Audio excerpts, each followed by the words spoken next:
Hello my dear student. तो चलिए start करते हैं आज का current affair and GK GS के क्वेश्चन। चलिए बिना समय गवाए हुए जल्दी से स्टार्ट करते हैं आज का सेशन। तो आज हम लोग कवर करेंगे 4 मार्च वाले हम लोग अभी कर रहे हैं करंट अफेयर जितने सारे हैं मार्च वाले। तो आज हम लोग 4 तारीख के मार्च वाले कवर करने वाले हैं करंट अफेयर। चलिए ये आपके सामने पहला क्वेश्चन है, तो आपको जल्दी से इसको पढ़कर आंसर दीजिए कमेंट बॉक्स में। रणजी ट्रॉफी 2024-25 का किताब किसने जीता? बताइए जल्दी से कमेंट बॉक्स में इसका आंसर। तो किसने जीता, जल्दी से इसका आंसर दीजिएगा। चलिए आइए इसके पीछे की हिस्ट्री को जानते हैं। रणजी ट्रॉफी क्या होता है और किसने जीता है इस बार? केरल ने किसने जीता है, आइए देखते हैं। तो विदर्भ ने रणजी ट्रॉफी 2025 का किताब जीत लिया है। किसने जीता है? विदर्भ ने। विदर्भ जो है हमारा, उन्होंने जीता है। तो इसका आंसर क्या हो जाएगा? विदर्भ ने रणजी ट्रॉफी इस बार जीता है। Are you getting my point? आपको समझ में आ रही होगी मैं क्या कहना चाह रहा हूँ। किसने जीता है मेरे प्यारे बच्चों? तो विदर्भ ने जीता है, ठीक ना, विदर्भ ने जीता है। चलिए तो आगे बढ़ते हैं और भी इसकी बातें जानते हैं। विदर्भ और केरल के बीच फाइनल मुकाबला ड्रॉ रहा है, यानी कि ड्रॉ हो गया है फाइनल मुकाबला। लेकिन पहली बारी की लीड के आधार पर विदर्भों को क्या किया गया? चैंपियन घोषित कर दिया गया। पहली बारी के आधार पर पहली बारी उन्होंने खेला, इसी कारण विदर्भ को चैंपियन घोषित कर दिया और विदर्भ ने रणजी ट्रॉफी जीत लिया है। चलिए आगे की ओर बढ़ते हैं, आगे जानते हैं। और विदर्भ की टीम ने इससे पहले कब जीता है? 2017 से 18 जब हुई थी रणजी ट्रॉफी, उसमें जीता। और 2018 से 19 में जब हुई थी, इसका खिताब भी जीत रखा है। किसने? विदर्भ ने। और गेटिंग पॉइंट।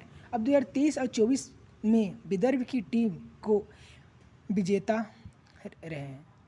23 और 24 में भी विदर्भ की टीम क्या रही है? विजेता रही है हमारी। दानिश मलिवार को प्लेयर ऑफ द मैच चुना गया है। किसको चुना गया है इसमें? विदर्भ में किस खिलाड़ी को प्लेयर ऑफ द मैच चुना गया है? तो दानिश मलिवार को चुना गया है। आगे अब कुछ बातें हैं और भी जान लेते हैं। सबसे अधिक रन विदर्भ के यश राठौड़ ने बनाया है। विदर्भ के जो टीम थे, सबसे ज़्यादा रन किस खिलाड़ी ने बनाया है? तो यश राठौड़ ने बनाया है। उन्होंने कितना? 960 रन बनाया है, सबसे ज़्यादा 960 रन बनाया उन्होंने। Player of the series Vidarbha के हर्ष दुबे चुने गए हैं। और प्लेयर ऑफ द सीरीज जो है विदर्भ के हर्ष दुबे चुने गए हैं। हर्ष दुबे ने इस टूर्नामेंट में सबसे अधिक विकेट, मतलब सबसे ज़्यादा विकेट लेने वाले जो हैं कौन है? हर्ष दुबे हैं। हर्ष दुबे इन्होंने ही, आप देखिए, इन्होंने ही सबसे ज़्यादा क्या बनाए हैं? रन बनाए हैं। आप देख सकते हैं इन्होंने ही सबसे ज़्यादा रन बनाए हैं, ठीक है। Are you getting? इन्होंने ही सबसे ज़्यादा रन बनाया। और हर्ष दुबे ने सबसे अधिक विकेट लिए हैं। कितने विकेट लिए हैं? 69 विकेट ले चुके हैं हर्ष दुबे ने। आगे की ओर जानते हैं इनके बारे में। तो रणजी ट्रॉफी के बारे में जैसे आपको मैंने बताया, रणजी ट्रॉफी क्या होता है आइए जान लेते हैं। रणजी ट्रॉफी भारत की घरेलू क्रिकेट प्रतियोगिता है जो हर देश बाय देश खेली जाती है ना। रणजी ट्रॉफी वही है घरेलू प्रतियोगिता। यह भारत की प्रथम श्रेणी क्रिकेट चैंपियनशिप है। भारत की सबसे पहली क्रिकेट चैंपियनशिप कौन है? वो रणजी ट्रॉफी है। इससे BCCI आयोजित किया जाता है। BCCI का भी आपने नाम सुना होगा, क्रिकेट आप देख रहे हो तो। अब आगे की ओर बढ़ते हैं और भी जानते हैं इसके बारे में। इसका जो नाम है, भारत के पहले टेस्ट क्रिकेटरों ने, भारत के जो पहले टेस्ट क्रिकेटरों में से एक रणजीत सिंह जी के नाम पर रखा गया है। रणजी ट्रॉफी इसलिए इसको बोलते हैं क्योंकि भारत के हमारे टेस्ट मैच में क्रिकेटर होते थे, वो हमारे कौन है? यही है हमारे रणजी जी हैं। इनके ही नाम पर रखा गया है, रणजीत सिंह जी, ठीक ना, इनके ही नाम पर रखा गया है। इसका पहला सीजन कब हुआ था? 1934 या 35 में खेला गया था। पहला रणजी ट्रॉफी कब खेला गया था? 1934 से 1935 के बीच में खेला गया था। रणजी ट्रॉफी की सबसे सफल टीम मुंबई में है, जिससे अब तक कितने 42 बार इसको जीता है, मतलब 42 बार जीत चुके हैं। कौन सी टीम ने? मुंबई वाली टीम ने। तो मैंने बोला घरेलू है कि भारत भर में ही खेले जाएंगे, उसको ही रणजी ट्रॉफी कहते हैं। भारत के अलग अलग स्टेट से अलग अलग जो है ना प्लेयर खेलते हैं, जितने सारे हमारे इंडियन प्लेयर हैं अलग अलग स्टेट्स खेलते हैं, वही रणजी ट्रॉफी है। नेक्स्ट आगे को बढ़ते हैं।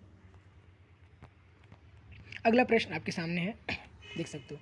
The India country, the India, तो क्या कह रहे हैं कि economic memorandum becoming a high income economic in a generation report किसने जारी की है? किसने जारी की है? तो आप बताइए इसका आंसर जल्दी से कमेंट बॉक्स में। विश्व बैंक ने की है, अंतर्राष्ट्रीय मुद्रा कोष ने की है, किसने की है? संयुक्त राष्ट्र ने की है। तो आइए इसके पीछे की हिस्ट्री को जानते हैं और इसका आंसर क्या होता है देखते हैं। देखिए, विश्व बैंक के हाल में ही the India country economic memorandum जो है becoming a high income economic in a generation report को जारी किया गया है। किसके लिए किया गया? विश्व बैंक के हाल ही में ये जारी किया गया रिपोर्ट। किसके मुताबिक? जो मतलब कई सारे बैंक होती है, कितने इनकम जनरेट कर रही है, कितने सेव कर रही है, उसके बारे में जारी करने वाले हमारे ये बैंक है, ये हमारे रिपोर्ट जारी करता है, ये जिसका मैं नाम रहा हूँ the Indian country economics the memorandum Bikram, ठीक ना, becoming a high income economic in generation report ये जारी करती है। तो आइए देखते हैं, जिसको बोलते हैं जीडीपी आपने नाम सुना होगा। इस रिपोर्ट के अनुसार अगर भारत को 2047 तक एक विकसित देश का लक्ष्य, हमारे मोदी जी ने हमारे विकसित देश का लक्ष्य बनाया हमारे भारत को, कब? 2047 तक हमारे देश क्या होंगे? पूरे विकसित होंगे, एक अच्छे स्तर पर जाएंगे इकोनॉमिक्स के मामले पर और विकास के मामले पर। लक्ष्य हासिल करना है तो उसकी अर्थव्यवस्था को कम से कम, उसकी जो इकोनॉमिक्स कंडीशन है, अर्थव्यवस्था है, कम से कम क्या 7.8% की औसत वार्षिक होनी चाहिए। हर वर्ष जो है 7.8% औसत वार्षिक वृद्धि की दर बढ़ने की ज़रूरत है, हर वर्ष बढ़नी चाहिए, इनका ये मतलब मानना है। आइए इनके डाटा को देखते हैं कि विश्व बैंक के अनुसार वर्तमान में भारत एक निश्चित मध्यम आय वाला देश है। वर्तमान में अभी क्या, एक निश्चित मतलब बहुत ही मध्यम आय वाला देश है हमारा भारत। 2030 में भारत की प्रति व्यक्ति जो जीडीपी है $2,480 थी। कब? 2023 में $2,480 थी हमारी भारत की। अब आगे क्या हो रही है, आगे क्या हो चुकी है? अगर भारत को विकसित भारत का उच्च मध्यम आय का दर्जा हासिल करना है, अगर भारत को टू माध्यम का लक्ष्य जो हमारे मोदी जी ने बनाया उसको हासिल करना है, तो इसकी प्रति व्यक्ति आय कितनी होनी चाहिए? कितनी थी पहले? तो आपने अभी देखा कि उसकी आय कितनी थी? 2480 थी। जबकि अगर सच में विकसित लक्ष्य का हासिल करना है तो उसकी आय कितनी होनी चाहिए? $4516 सबसे अधिक होनी चाहिए, तब जाके हमारा भारत एक विकसित देश के मामले पर आ पाएगा उभर के, ठीक ना। आर्गुमेंट पॉइंट बात समझ पा रहे हो आप लोग? आगे बढ़ते हैं। विश्व बैंक, वर्ल्ड बैंक क्या है कि विश्व बैंक एक बहुपक्षीय विकास संस्था है। इसकी स्थापना कब हुई थी? जुलाई 1944 में अंतर्राष्ट्रीय मुद्रा कोष के साथ की गई थी। अंतर्राष्ट्रीय मुद्रा कोष मतलब सभी देशों ने वहाँ मुद्रा कोष अपने बैंक में क्या करते हैं, उस बैंक में स्टोर करते हैं, जमा करते हैं, उसी को अंतर्राष्ट्रीय बैंक कहा जाता है, विश्व बैंक कहा जाता है। कब हुई थी इसकी? 1944 ईस्वी में इसकी स्थापना हुई थी, जुलाई में। अब इसका मुख्यालय कहाँ है? तो इसका मुख्यालय है वाशिंगटन है, डीसी, संयुक्त राज्य अमेरिका। वाशिंगटन संयुक्त राज्य अमेरिका है, डीसी। अध्यक्ष इसके कौन है? अजय बांगा। अभी जो कल भी आपको मैंने बताया था, इसके अध्यक्ष अभी कौन है? अजय बांगा है। सदस्य कितने हैं? 189 इसके अभी देश मेंबर बन चुके हैं। 189 देश इसके मेंबर है अभी। अब अगले प्रश्न की ओर आगे बढ़ते हैं। आई होप आपको समझ में आ रहा है। अगले प्रश्न और बढ़ क्या करें कि 30 वर्षों के बाद किस देश में केप गिद्ध को देखा गया है? केप जो गिद्ध हमारी है, बर्ड है, उसको किस देश में देखा गया है? उत्तर, दक्षिणी, किधर देखा गया है? आइए इसके पीछे की हिस्ट्री को जानते हैं। अगर जानते हो तो कमेंट में जल्दी से इसका आंसर दीजिए। देखिए मैंने क्या बोला, बर्ड है। कौन सा? पिस्ट केप गिद्ध, वल्चर, ठीक ना, वल्चर इसको बोलते हैं, केप वल्चर। तो 130 वर्षों के बाद केप गिद्ध को दक्षिण अफ्रीका के पूर्व कैंप के प्रांत में माउंटेजन जेब्रा नेशनल पार्क के पास देखा गया है। कहाँ देखा गया है? तो आप दक्षिण अफ्रीका में देखा गया, और दक्षिण अफ्रीका में किस जगह पर देखा गया है? तो माउंटेजन जेब्रा नेशनल पार्क में देखा गया। दक्षिण अमेरिका में माउंटेबल जेब्रा पार्क में देखा गया। ये देख सकते हो, माउंटेबल जेब्रा पार्क में देखा गया है। कहाँ देखा गया? दक्षिण अफ्रीका में देखा गया। और गेटिंग पॉइंट, दक्षिण अफ्रीका में देखा गया। तो इसका आंसर क्या हो जाएगा? ऑप्शन नंबर इसका आंसर हो जाएगा आपका। इसका आंसर हो जाएगा ऑप्शन नंबर दक्षिण अफ्रीका, option number C, right, option number C इसका आंसर हो गया। और भी इसके पीछे की हिस्ट्री को जानते हैं कि यह जो है केवल दक्षिण अफ्रीका में स्थानिक है, मतलब दक्षिण अफ्रीका में ही पाया जाता है। हमारा केप गिद्ध दक्षिण अफ्रीका में पाया जाता है, तथा दक्षिण अफ्रीका, लेसोदो और बोत्सवाना,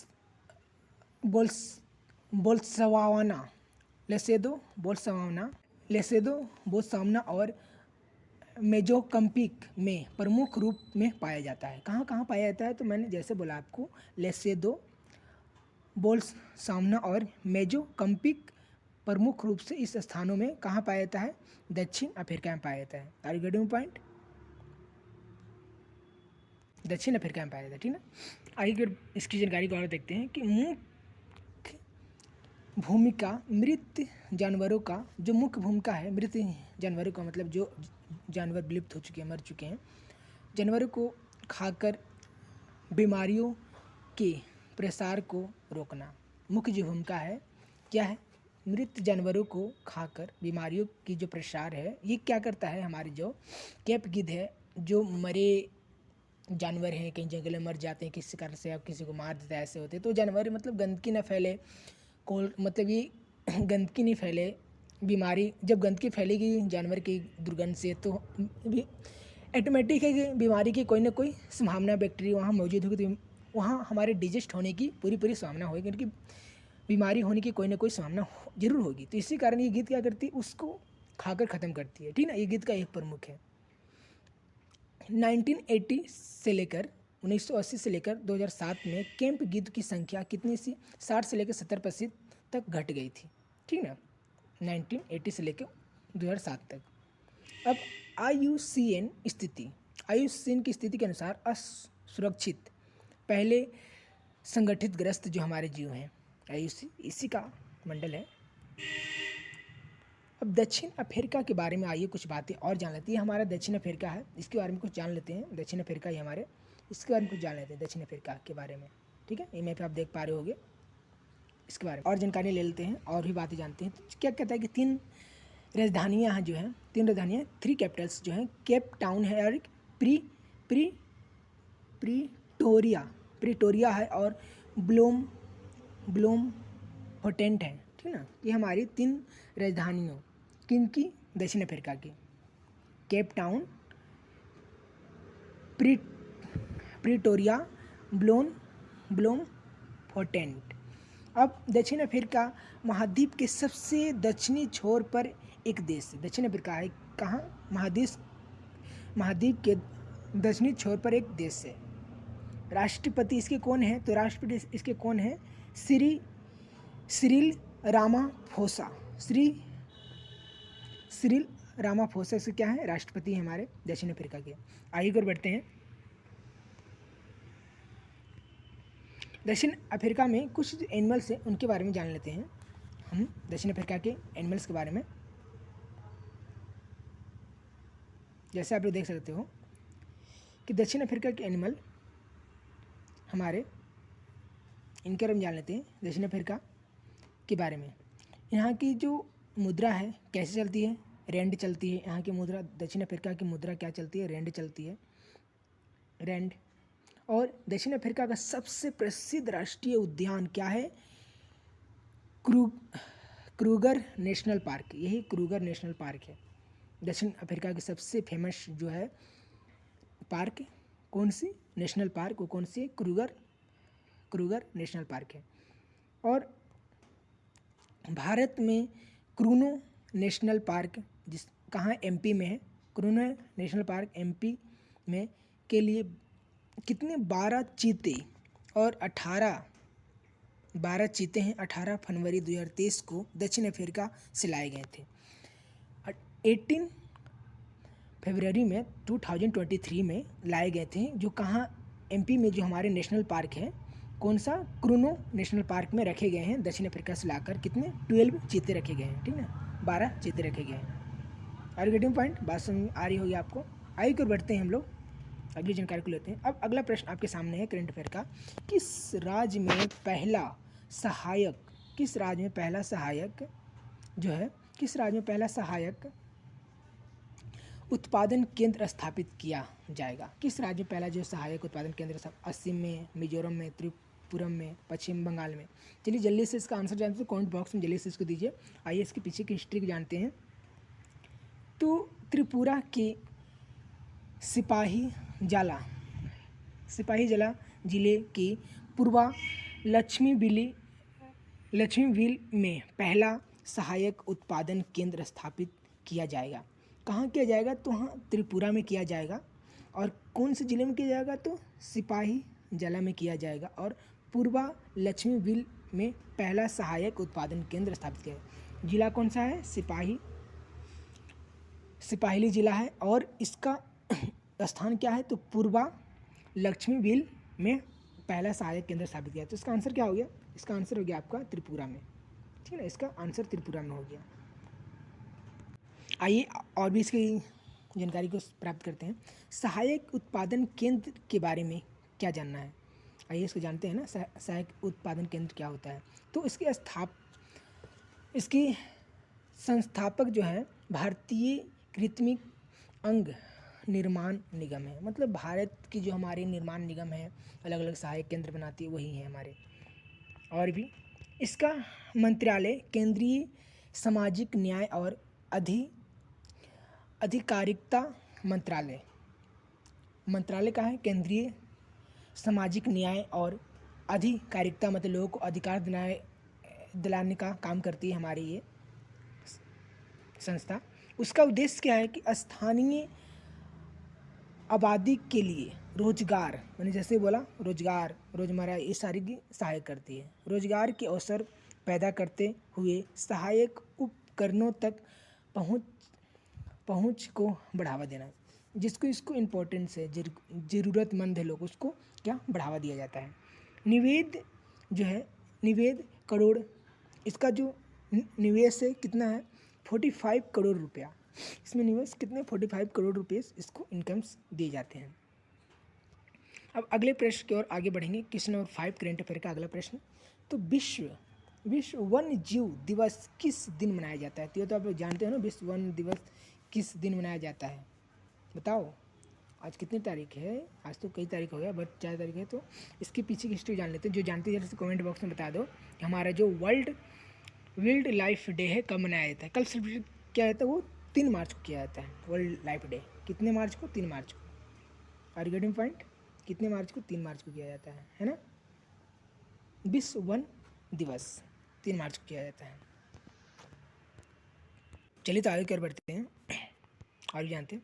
तो ऐसा होता है 3 मार्च को मनाया जाता है। विश्व वन्य जीव दिवस को मनाने और दुनिया के वन्य जीवों और वनस्पतियों के बारे में जागरूकता बढ़ाने के लिए हर साल मनाया जाता है। कितने तारीख को, 3 मार्च को मनाया जाता है। हमारे जीव जंतु को सुरक्षित रहने के लिए और हमारे पेड़ पौधों को सुरक्षित रखने के लिए, उसको देखभाल करने के लिए, उसको न काटने के लिए, जो हमारे लिए क्या है, यूजफुल है।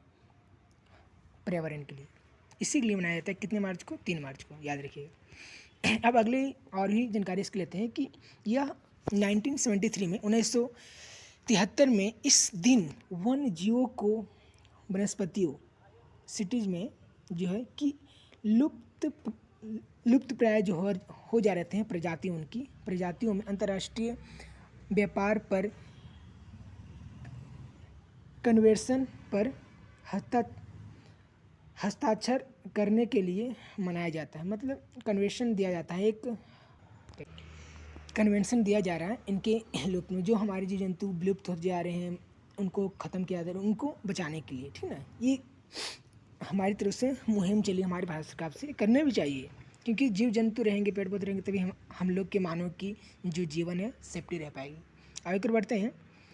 2025 की थीम यही है कि वन्य जीव जो हमारा किसकी, हमारे वर्ल्ड लाइफ डे पर मनाने का थीम यही है कि 2025 का कि वन्य जीव संरक्षण वृत्त, यही है। लोगों को ग्रह में निवेश है, यही करना चाहिए। न्यू पॉइंट, आई होप आप लोग समझ पा रहे होंगे। आगे कर बढ़ते हैं। क्या कहते हैं कि मार्च का माह के कुछ इंपॉर्टेंट डे हैं, उनके बारे में जान लेते हैं। तो मार्च मंथ में मनाने वाले कुछ डे हैं इंपॉर्टेंट, जो आइए हम लोग इसको जल्दी से रिकॉल कर लेते हैं, ये आपका रिवीजन हो जाएगा। सिविल लेख दिवस कब मनाया जाता है? तो सिविल लेख दिवस कब मनाया जाता है मेरे प्यारे साथियों, जल्दी से बताइए जो जानते हैं कमेंट बॉक्स में। सिविल लेख दिवस 1 मार्च को मनाया जाता है।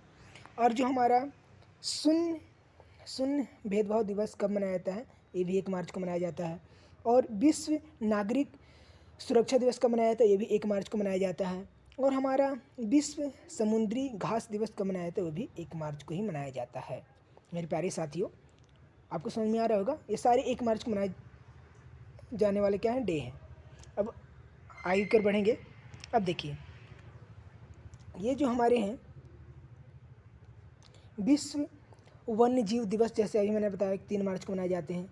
राष्ट्रीय सुरक्षा दिवस कब मनाए जाते हैं? ये कितने मार्च को मनाए जाते हैं? 4 मार्च को मनाए जाते हैं, आज का ही। और यौन शोषण के खिलाफ लड़ाई का दिवस कब मनाया जाता है? ये भी 4 मार्च को ही मनाया जाता है। आर गेटिंग पॉइंट प्यारे साथियों?